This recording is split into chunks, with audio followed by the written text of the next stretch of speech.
Eu sou a Nivdei e hoje é dia de falarmos do primeiro livro da Bíblia, que é Gênesis. Eu estou usando essa Bíblia aqui, versão Almeida, Revista e Corrigida. Estou usando também esse manual bíblico aqui, que tem assim, ó, várias coisas interessantes. Então já li um pouquinho, estou lendo conforme eu vou lendo os livros, eu vou lendo nesse manual também. Então nós finalizamos o livro de Gênesis, bem curto até, eu achei que fosse maior. Então aqui nós vamos ter 50 capítulos e eu vou falar um pouco aí a respeito para vocês, lógico, lembrando que esse é um projeto literário, lendo a Bíblia de forma literária, então é como se fosse um livro literário mesmo. Então se você gostar desse projeto, já se inscreve no canal para acompanhar todos os outros vídeos, deixe seu like. E se for comprar qualquer coisa pelo site da Amazon, comprando pelo meu link, tá aqui na descrição, você me ajuda com uma pequena comissão, não vai pagar nada além por isso, mas agora vamos lá falar a respeito desse livro de Gênesis.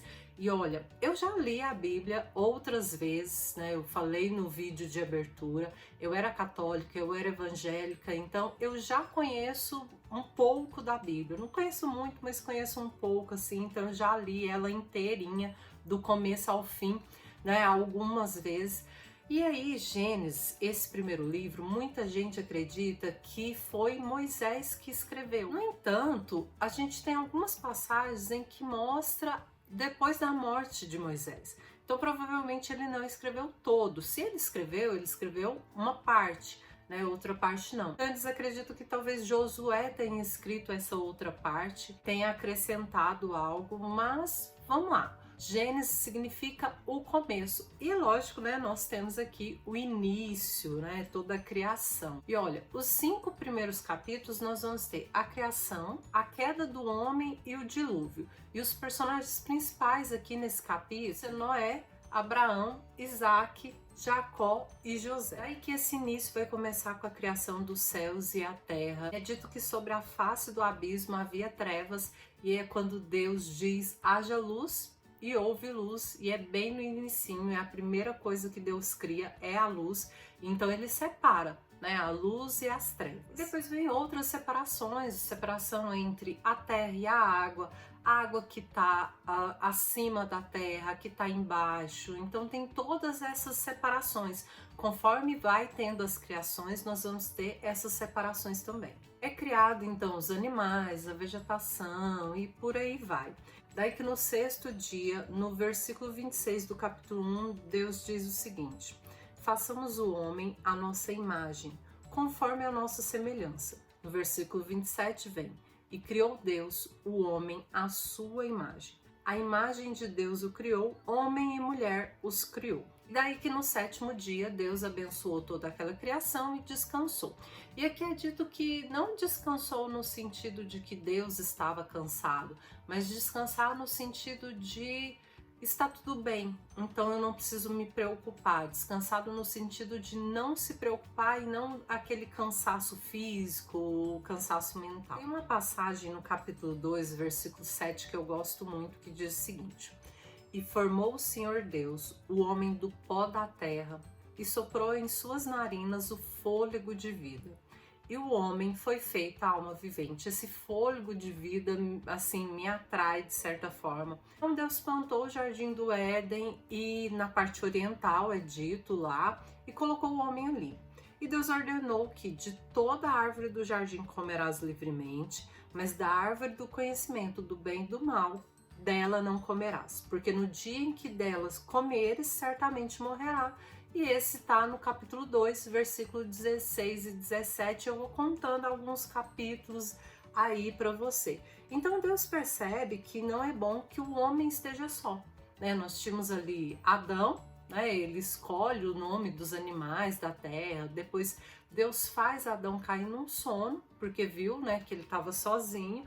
Deus faz Adão cair no sono e da sua costela ele forma a mulher. E ele traz essa mulher até Adão, né? E no capítulo 3 aí vem narrando o encontro da mulher com a serpente.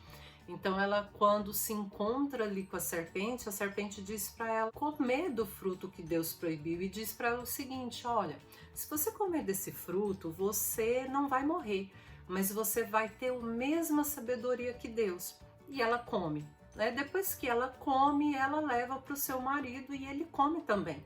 Veja bem que na Bíblia não fala de nenhuma resistência do homem, de nenhuma repreensão do homem em relação a comer esse fruto. Depois que eles comem esse fruto, eles percebem que eles estavam nus. Até então eles não estavam preocupando com isso e na Bíblia diz que eles usam roupas ali de figueiras, ou seja, eles se envergonham da sua nudez. Diz também que eles escutaram a voz de Deus e se esconderam. E se esconderam exatamente porque eles não tinham roupa.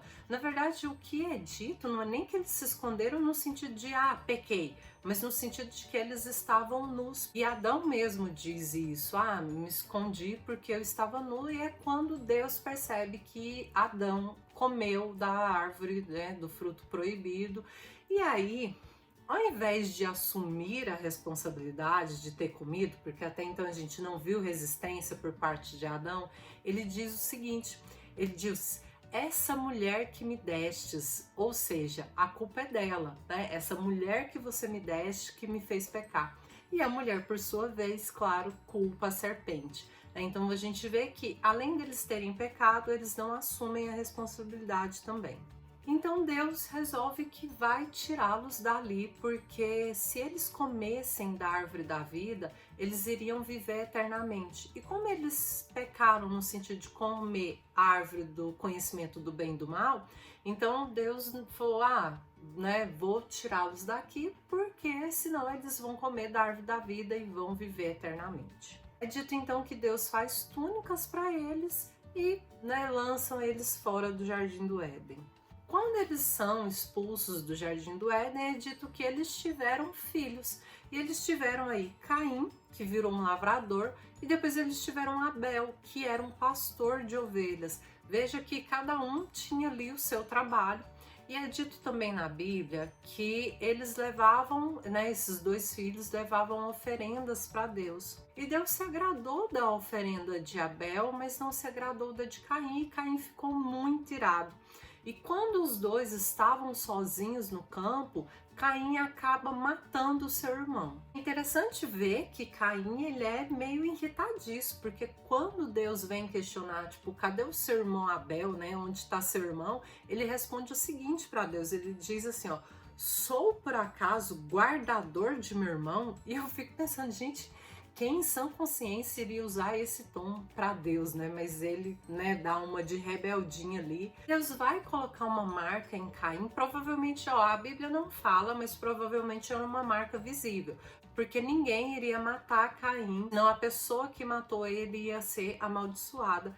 Então não fala onde, não fala se é na testa, como que é, mas provavelmente deveria ser uma marca visível. Dito que Adão e Eva têm mais um filho, o nome dele é Sete. Então nós temos aí depois que é narrado que eles têm esse filho Sete, o livro vai trazer uma genealogia muito grande, é aquela coisa de fulano que é filho de fulano, que gerou Beltrano e por aí vai. Em Gênesis vai ter muito disso, então se acostume, sabe? Ou pule aí essa parte se você não se interessar pelos nomes.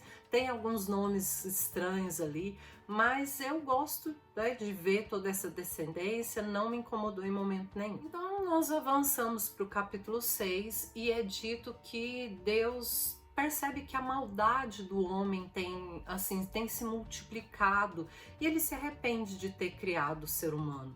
Mas acontece que Deus vê Noé.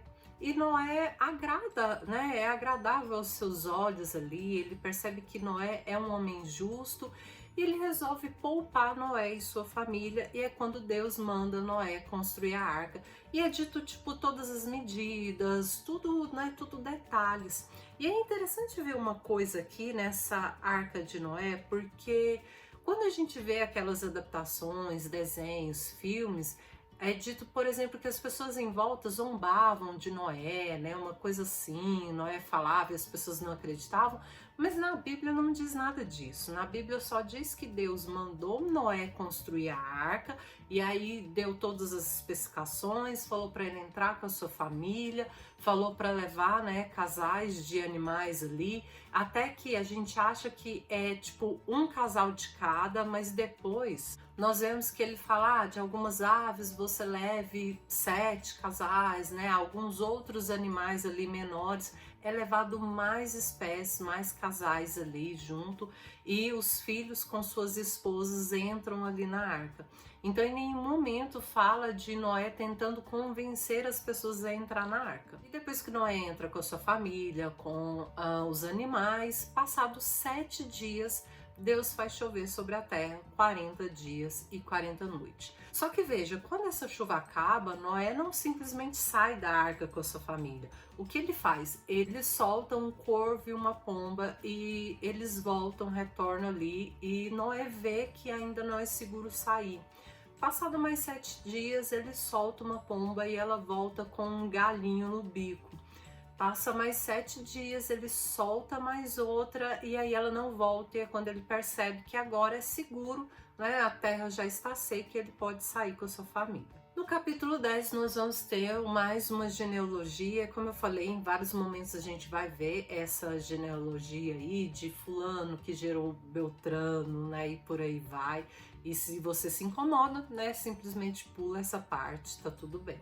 Aqui no capítulo 11 nós temos a Torre de Babel. E é dito que os homens estavam construindo essa torre, e veja, não é simplesmente construir para, tipo, criar a maior torre ali que existia, porque algumas pessoas confundem, né, e falam assim, mas então esses grandes prédios, será que não seria um pecado? E não, gente, não tem nada a ver, porque o que é dito aqui é que esses homens queriam construir essas torres para chegar até a Deus, assim, por serem maiores até do que Deus, né? Eles queriam se engrandecer. Então é essa questão ali que é abordada nesse capítulo 11, né? Nessa Torre de Babel.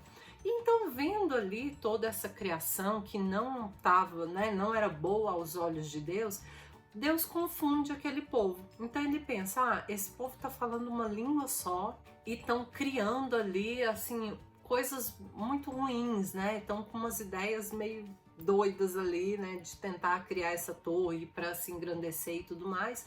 E é quando vem ali, né, Deus confunde eles com várias línguas, eles se espalham sobre a terra. Depois nós temos mais genealogia e vem uma parte em que Deus diz a Abraão o seguinte: sai da tua terra, da tua parentela e da casa de teu pai, para a terra que eu te mostrarei, e farei de ti uma grande nação. Veja que Abraão é chamado de Abrão aqui, e Sara é chamada de Saraí. Então nós temos Abrão e Saraí. Eu confesso que a primeira vez que eu li Gênesis, eu falei, gente, mas como assim, né? Porque eu achei até que estava escrito errado, mas não. Até então, né, nós temos que eles chamam Abrão e Saraí mesmo.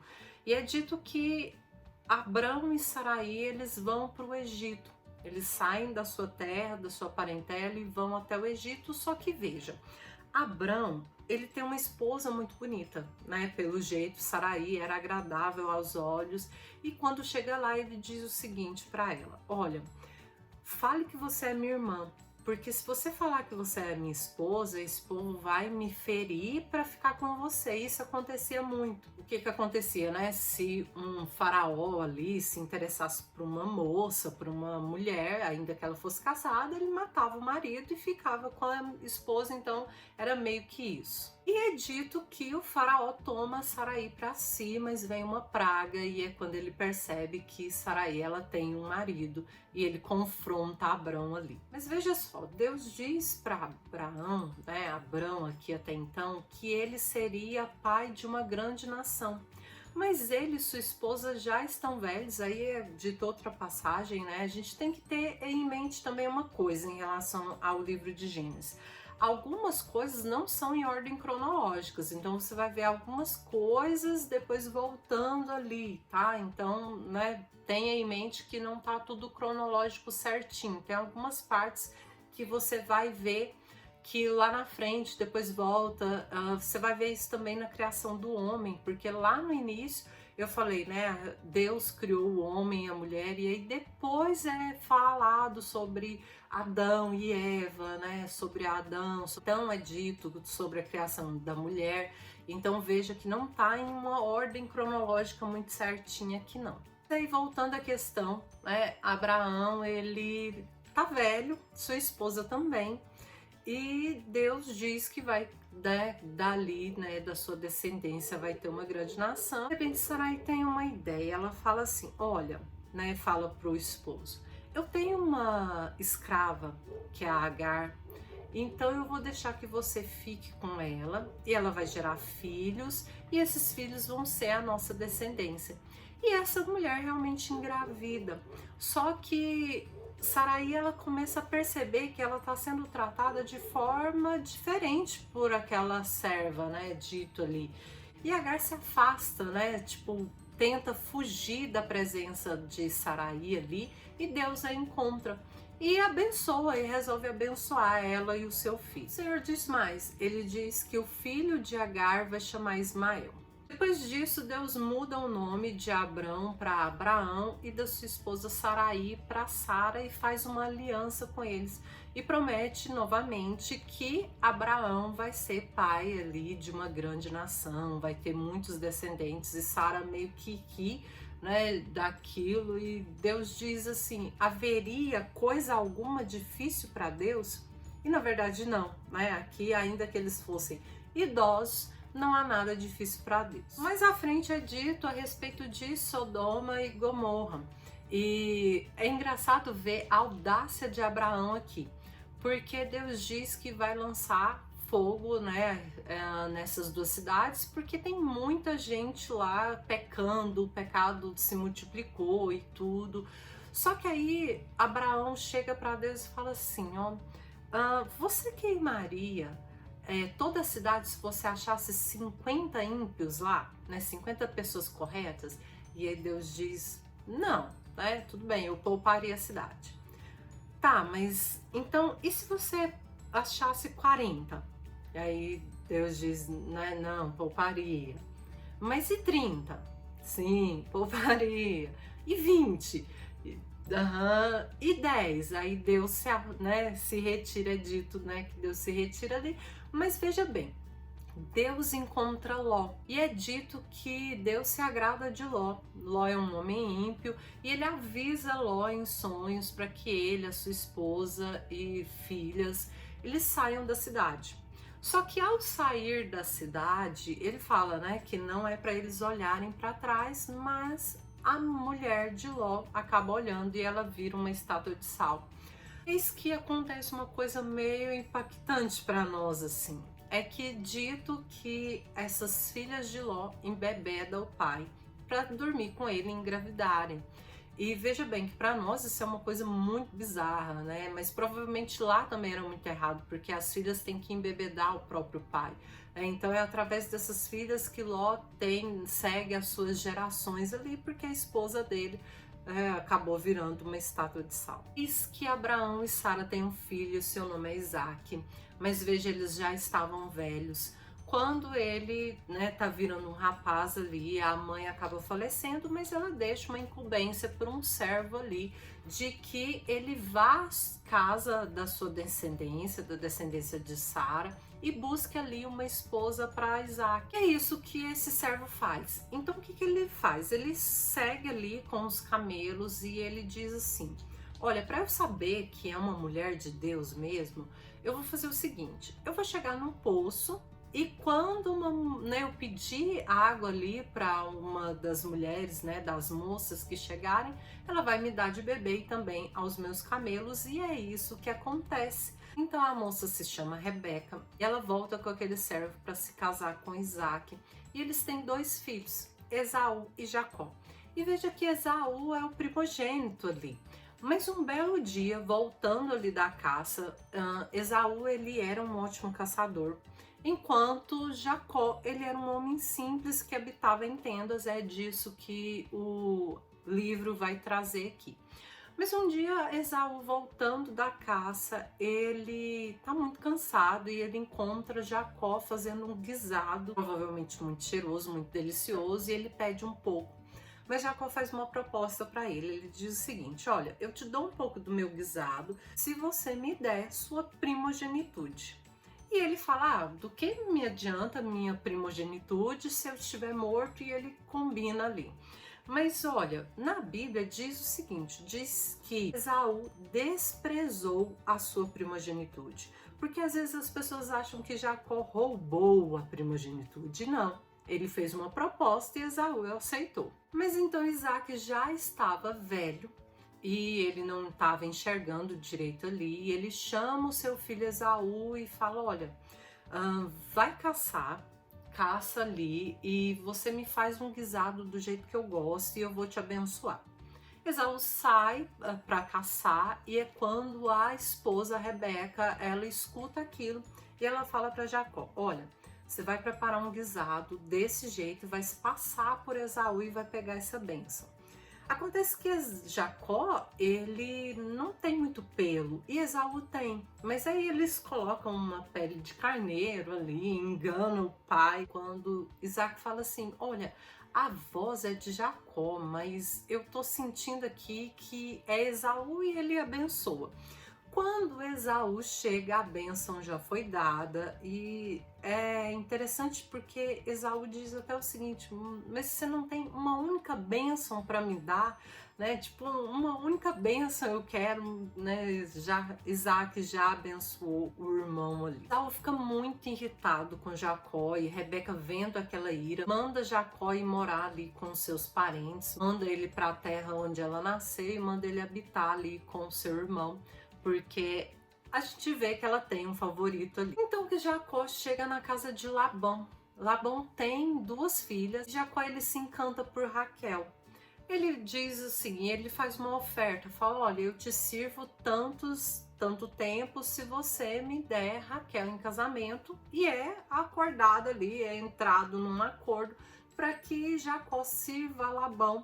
E no final desse período ele vai poder se casar com Rebeca, mas no final das contas, Labão dá Leia em casamento. No momento ali, ele troca as filhas e dá Leia em casamento a Jacó. Mas quando ele acorda, ele fica muito bravo e fala, poxa, mas eu te servi, né? Eu te servi fielmente todo esse tempo, mas Labão diz o seguinte, olha, eu não posso casar minha filha mais nova antes da mais velha. Então faz o seguinte, você me serve mais tantos dias e eu te dou Raquel também. E é isso que Jacó faz, porque ele está apaixonado por Raquel. Então é dito que Leia concebeu várias vezes, mas Raquel até então não tinha filhos. E é uma passagem bem interessante que ela diz, né, me dá filhos, senão eu morro. Ela diz isso para Jacó, ele fala, estou eu no lugar de Deus, né? Estou eu no lugar de Deus para determinar alguma coisa. E Raquel também dá a sua serva a Jacó para ter filhos ali, mas depois Raquel vai acabar engravidando, então nós temos descendência das duas esposas de Jacó. No capítulo 32 nós temos que Jacó planeja rever Esaú. E é claro que ele tá com muito medo, porque veja, quando ele fugiu, Esaú estava muito irado. E o irado com razão, porque da primeira vez tudo bem, foi um acordo ali, que seja um acordo burro, mas foi. E agora não. Agora, esse último acontecido, o que aconteceu é que Jacó se fingiu, se fez passar por Esaú e tomou, né, acabou ficando com a bênção dele. E aí é dito para Jacó que Esaú tá vindo com 400 homens. E pensa, Jacó fica muito mais amedrontado, tipo, por que ele tá vindo com tantos homens se não for para iniciar uma guerra? Jacó, para tentar amenizar as coisas, manda 3 rebanhos, um de cada vez. Então ele manda um, passa um tempo, ele manda outro de presente, manda um terceiro rebanho para poder tentar amenizar os ânimos de Esaú. Então veja, naquela noite Jacó luta com o anjo para que esse anjo o abençoe. É dito que ele luta até de manhã, já está clareando, né? Então o anjo lhe pergunta o seu nome, ele conta que é Jacó. E o anjo lhe diz que agora ele vai chamar Israel. E é por isso que a partir desse momento nós vamos ter algumas horas Jacó sendo chamado de Jacó, em outros momentos sendo chamado de Israel. Nós vamos ver essa duplicidade ali de nomes. Mas é aí que o encontro com Esaú é bem sucedido. Esaú fica muito feliz de ver Jacó e os seus filhos, a sua descendência ali. Ele não tá mais irado, o tempo passou, a raiva também. Já no capítulo 37, nós vamos ter os sonhos de José. José ele tem uns sonhos estranhos ali, onde o seu significado seria de que os seus irmãos iriam se prostrar em relação a ele, eles zombam de José. Até mesmo o pai repreende José, porque em algum momento ele fala: poxa, esse sonho você está querendo me dizer que eu vou me prostrar diante de você? Né? Tipo, como assim? Até mesmo o pai repreende José por conta desses sonhos. E aí é dito que em certo momento esses irmãos planejam matar José. Mas um dos irmãos vai dizer assim: não, não vamos matar José, porque senão o sangue dele vai ficar em nossas mãos. O que a gente faz? A gente vende ele como escravo, rasga a túnica dele, ele ganhou uma túnica colorida do pai e enraiveceu ainda mais os irmãos. Esse irmão fala o seguinte: a gente rasga a túnica dele e diz para o nosso pai que ele foi atracado por um leão, algum animal assim, e é isso que eles fazem para que o sangue dele não esteja, né, sobre as mãos dele, para que não seja um pecado maior. Eis que José vai parar na casa de Potifar. Potifar é um eunuco de Faraó e Potifar tem uma esposa. A esposa tá muito encantada por José e ela faz várias tentativas para ficar com José, mas ele repreende todas elas.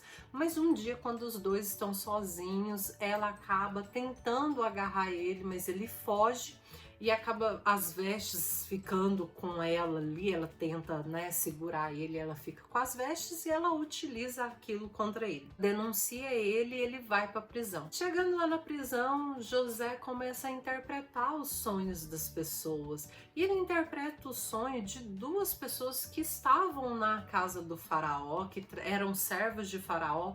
Um ele fala: olha, você vai morrer, né? E o outro ele fala: não, você vai ser restituído ao seu cargo. E eis que esse cara que vai ser restituído, José fala para ele: olha, a única coisa que eu quero de você é que você lembre de mim quando você for para a casa do faraó. E ele fala: não, tudo bem, só que quando ele chega lá, ele se esquece. Mas aí que o faraó, ele começa a ter sonhos.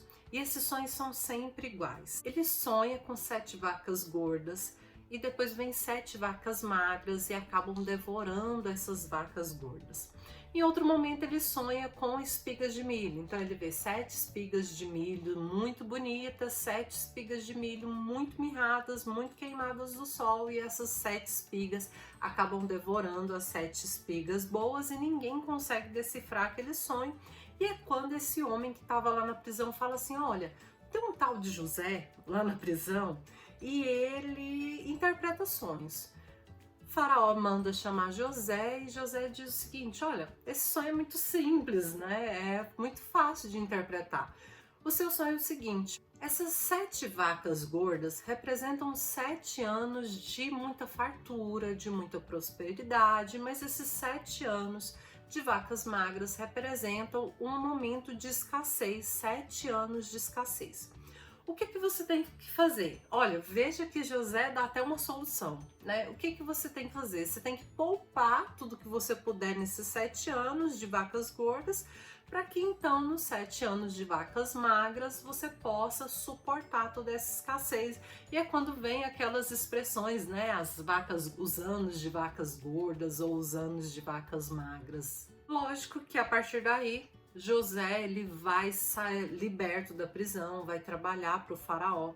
E aos poucos, como José vai trabalhando tão bem, ele se torna o governador do Egito. O faraó confia tanto nele que o torna governador e ele começa a guardar mantimentos. Todos esses 7 anos ele vai, né, ajudando a guardar esses mantimentos, calculando ali o quanto de imposto que vai ficar, enfim. Passado esses 7 anos de vacas gordas, eis que vem os anos de dificuldade, e esses anos de dificuldade abate toda a terra, inclusive onde os irmãos de José e o pai dele também estão. Acontece que um dia, esses irmãos de José vêm até o Egito para poder comprar comida, porque várias pessoas, assim, vários lugares vinham comprar comida no Egito, porque era somente lá que tinha comidas.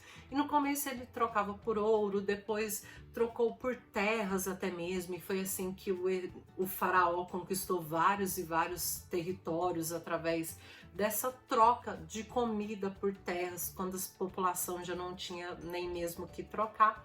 Que José vê os seus irmãos, ele reconhece os irmãos, mas os irmãos não reconhecem, ele fica sabendo que ele tem um irmão pequeno chamado Benjamim, ele não conhece esse irmão.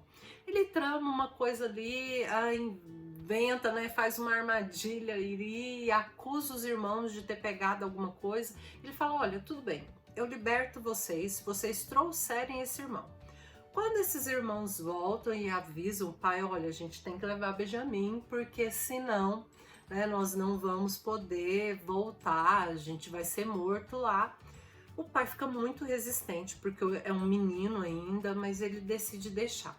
Acontece que chegando lá, José trama outra coisa. José fica com o Benjamim e fala, olha, busca esse meu pai. Quando então José se revela para sua família, fala, olha, né, venham morar comigo, venham todos vocês morar comigo, eu vou alimentar. O rancor também já passou, assim como lá em Esaú e Jacó. José aqui também não tem mais raiva dos seus irmãos, ele quer que eles venham para ali, ele vai alimentar os seus irmãos. Bom, então nós temos ali mais à frente, nós temos Jacó abençoando seus filhos e ele morre.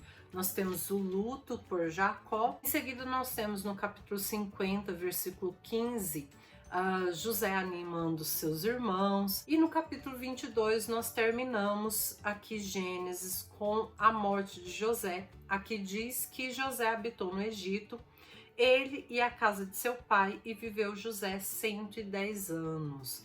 Diz que José e os filhos de Efraim, da terceira geração, também os filhos de Maquim, filhos de Manás, nasceram sobre os joelhos de José.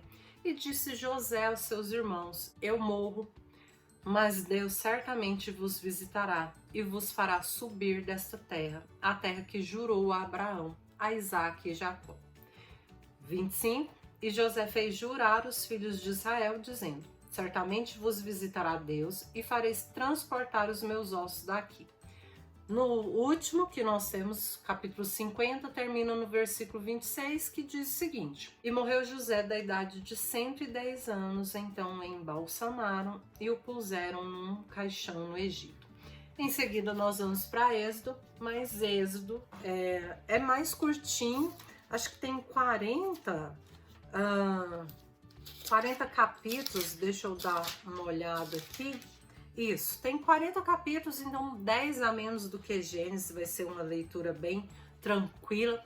Se você conseguiu ler esses 50 capítulos, deixa aqui nos comentários. Se você gostou desse vídeo, deixa seu like e deixa aqui os comentários de vocês também a respeito, qualquer passagem que você acha interessante que eu deixei de abordar aqui, questionamentos, perguntas. Nós vamos agora para o livro, como eu falei, de Êxodo. Tem 40 capítulos e em breve eu gravo vídeo para vocês, então vamos seguindo assim esses capítulos. Eu espero muito que vocês tenham gostado. Um beijo e até o próximo vídeo.